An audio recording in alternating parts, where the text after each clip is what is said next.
Pada video sebelumnya, kita telah membahas trigonometri dasar beserta contoh soalnya. Kali ini kita akan membahas hubungan kebalikan dan hubungan perbandingan pada trigonometri. Yang pertama adalah hubungan kebalikan. Hubungan kebalikan. Saya tulis kebalikan.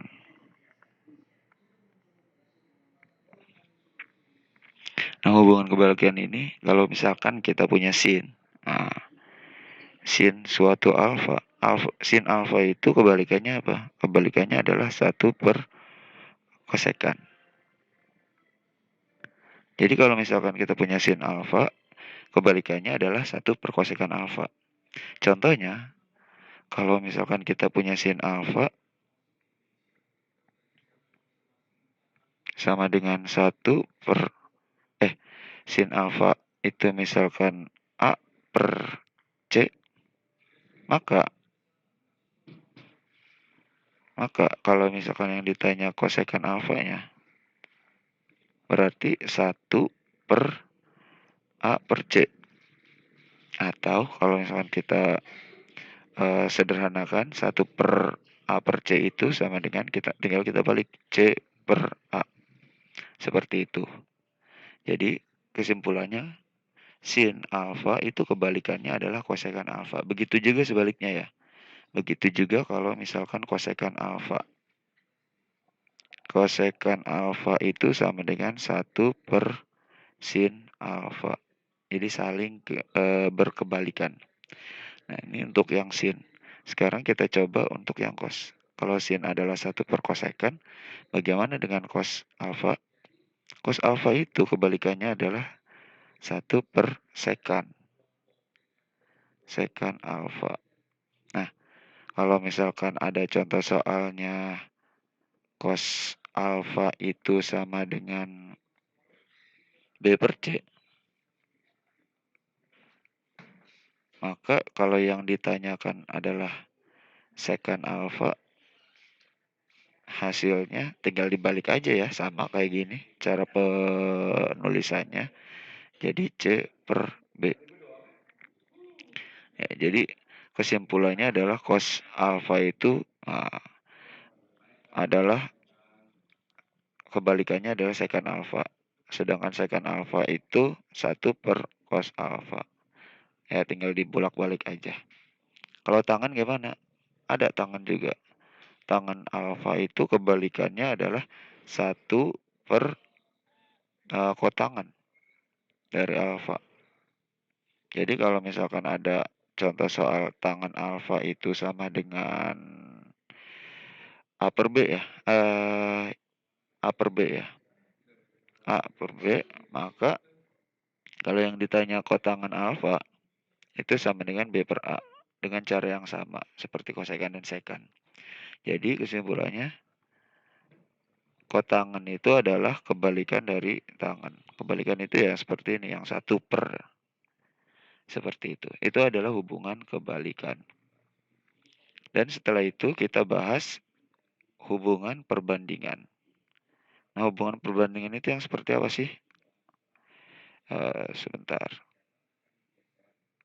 Kita masuk ke halaman baru ya. Jadi hubungan perbandingan itu misalkan gini. Nah, saya tulis dulu deh perbandingan. Hubungan perbandingan. Jadi hubungan perbandingan itu sebenarnya ada dua. Sebetulnya tangan alfa itu bisa kita ubah menjadi sin alfa per cos alfa. Ini perbandingannya. Pembuktiannya dari contoh soal kebalikan yang tadi. Kan contoh soal yang tadi itu begini. Sebentar. Nih. Atau ditulis ulang aja deh. Sin alfa itu A per C. Supaya ingat ya, sin alfa itu sama dengan A per C. Kan tadi kan gitu. Kalau cos alfa itu sama dengan B per C. Kalau tangan alfa itu A per B. A per B. Nah, maka kalau misalkan kita langsung substitusi ke sini, jika tangan alfanya itu sama dengan A per B, nah kedua kedua ruas ya, atas dan bawah, sama-sama kita bagi ya, atas kita bagi dengan C, bawah kita bagi dengan C, maka hasilnya gini jadinya, A per C dibagi B per C. Nah, sedangkan A per C itu adalah sin alfa, sedangkan B per C itu adalah cos alfa. Jadi kesimpulannya bisa kita simpulkan bahwa tangan alfa itu bisa kita ubah atau perbandingannya adalah sin per cos. Sin alfa per cos alfa. Kalau misalkan ininya beta ya tinggal diganti aja beta. Seperti itu ya. Lalu selain tangan ada juga ternyata yaitu kebalikannya. Yaitu kotangan ya. Kotangan dari alfa. Kotangan alfa itu sama dengan ya tinggal dibalik. Cos alfa per sin alfa. Karena memang dia kebalikan, tangan itu kebalikan dari kotangan. Ini tinggal dibalik aja. Ya pembuktiannya mirip, sama seperti itu. Jadi, misalkan kotangan alfa itu sama dengan kan tadi A per B. Jadinya B per A ya. B per A. Kalau misalkan ini sama-sama dibagi C, atas dibagi C, bawah dibagi C, hasilnya akan menjadi B per C dibagi A per C. Sedangkan B per C itu adalah cos alfa. Cos alfa per A per C itu adalah sin alfa. Nah, maka terbukti bahwa kotangan itu bisa kita kita ubah perbandingannya adalah cos per sin. Seperti itu. Langsung masuk ke contoh soal aja supaya mudah untuk memahaminya. Contoh soalnya dari satu eh, satu permasalahan bisa kita cari semua permasalahannya. Nah, satu bangunan ya, satu bangun segitiga siku-siku. Ini kita anggap siku-siku yang paling bagus ya, segitiga siku-siku. Misalkan segitiga siku-siku ABC. A, B, C seperti ini. Jika diketahui segitiga siku-siku ABC dengan panjang A sama dengan akar 3. Sedangkan B-nya itu sama dengan 1. Nah, yang pertama carilah sin alfa. Yang kedua cos alfa. Yang ketiga tangan alfa. Yang keempat kosekan. Yang kelima sekan. Dan yang keenam adalah kotangan. Nah, bagaimana cara mencarinya? Gini, A kecil itu ada di sini. Berarti di sini akar 3. B kecil berarti ada di sini. Di seberang dari A besar ya. Kalau A kecil di seberang dari A besar, B kecil ada di seberang dari B besar. Sedangkan C harus kita cari. Cara mencarinya gimana? Dengan teorema Pythagoras. Seperti yang di awal video, bahwa yang namanya Pythagoras itu perlu untuk mencari C itu adalah sama dengan akar dari A kuadrat ditambah B kuadrat. Kenapa ditambah? Karena dia adalah yang dicari hipotenusanya atau sisi terpanjang pada segitiga siku-siku atau berseberangan dengan sudut siku-sikunya. Berarti yang dicari harus ditambah. C-nya itu sama dengan A. A-nya adalah akar 3 kuadrat. Boleh ditulis ulang, akar 3 kuadrat. Ditambah B-nya adalah 1, jadinya 1 kuadrat. Sama dengan C-nya. Maka hasilnya akar 3 dikuadratkan itu adalah 3. Sedangkan 1 kuadrat tetap 1, hasilnya adalah akar 4. Sedangkan akar 4 itu adalah 2. Seperti itu. Nah, sekarang kita cari yang sin. Untuk A. Sin alfa. Oh, A-nya di poin A ini ya, bukan A ini ya, beda. Ini poin-poinnya, A, B, C, D, E, F yang ditanya. Nah, sedangkan kalau mencari poin A itu sin alfa. Sin itu adalah depan per miring. Nah, alfanya di mana? Alfanya misalkan di sini deh. Nah, misalkan alfanya di sini. Saya lupa menuliskan alfanya. Sedangkan kalau misalkan alfanya di situ, sin itu depan per miring. Depannya akar 3, miringnya itu adalah 2. Berarti bisa kita tulis setengah akar 3. Kalau yang ditanya B, yaitu cos. Cos alfa itu samping per miring. Samping dari alfa itu 1,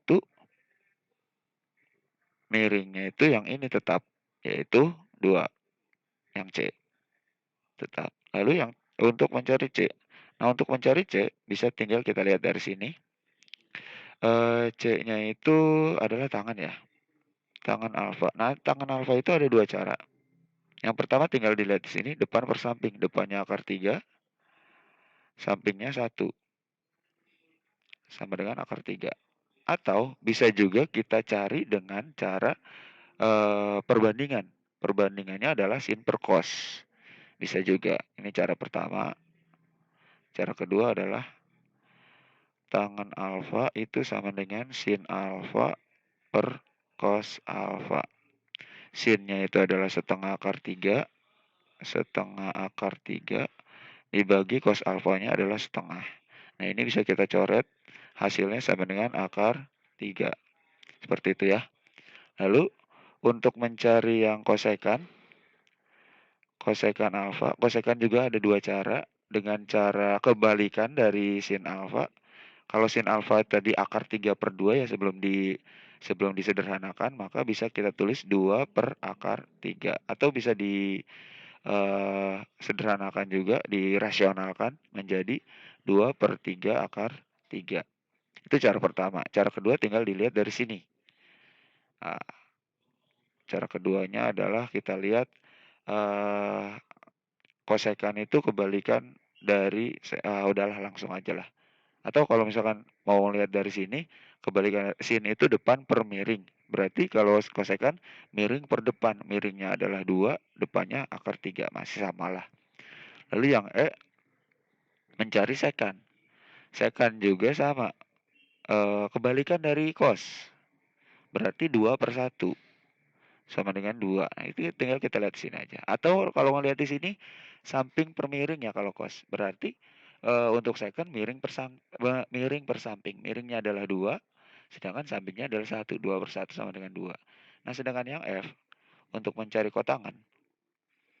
Kotangan alfa itu caranya ada dua sama kayak tangan ya.